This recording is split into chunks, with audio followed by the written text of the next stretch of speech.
Oh, hello, you beautiful people. It's Ashton Williams, Community Manager at Infinity Ward, here to tell you about our latest patch for Infinite Warfare.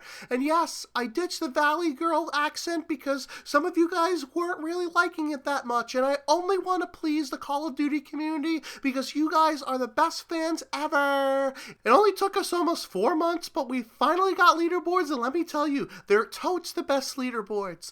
They allow you to see where you are in the ranks of the top 10,000 people, or a percentile if you need to step your game up. No, this isn't a way for us to hide the actual number of people playing Infinite Warfare. We thought we'd give you an incentive to play our game more often because the players at the top aren't necessarily the best, just the ones that play the most. Or the ones that got off once they got a high score per minute, because that's the only thing that our leaderboards are ranked by. Better quit while you're ahead.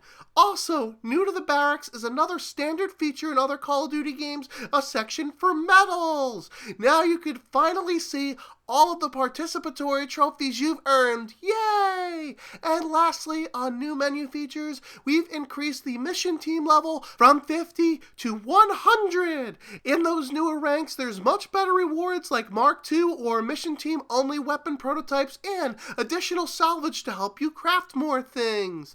Oh, and if you haven't gone through the annoyance already, now there's an option to skip the mission team intros, which were a total waste of budget anyways. We also did the usual insignificant bug fixes, but we followed through on our promise to make the camos that we worked on so hard look better.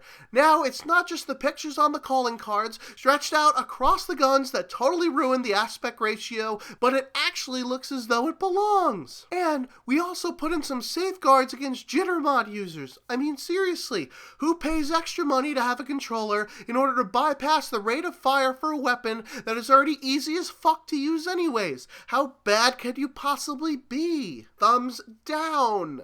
Double XP and Double Weapon XP are live until February 3rd in both multiplayer and zombies, along with a new game mode called Hyper Team Deathmatch. And no, it's not like in Street Fighter where everyone's cracked out of their skull. It's an absolute cheese fest with people earning payloads 7 times faster.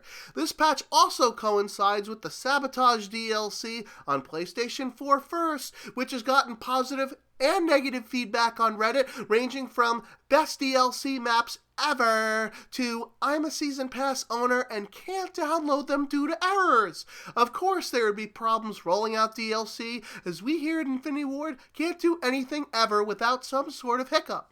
Speaking of DLC, we introduced a new Call of Duty World League personalization pack for the PS4 only, since that's the console that ponied up for our services. It costs 300 COD points, and absolutely none of the proceeds go towards the actual prize for the competitors, since Activision is spelled with a $sign.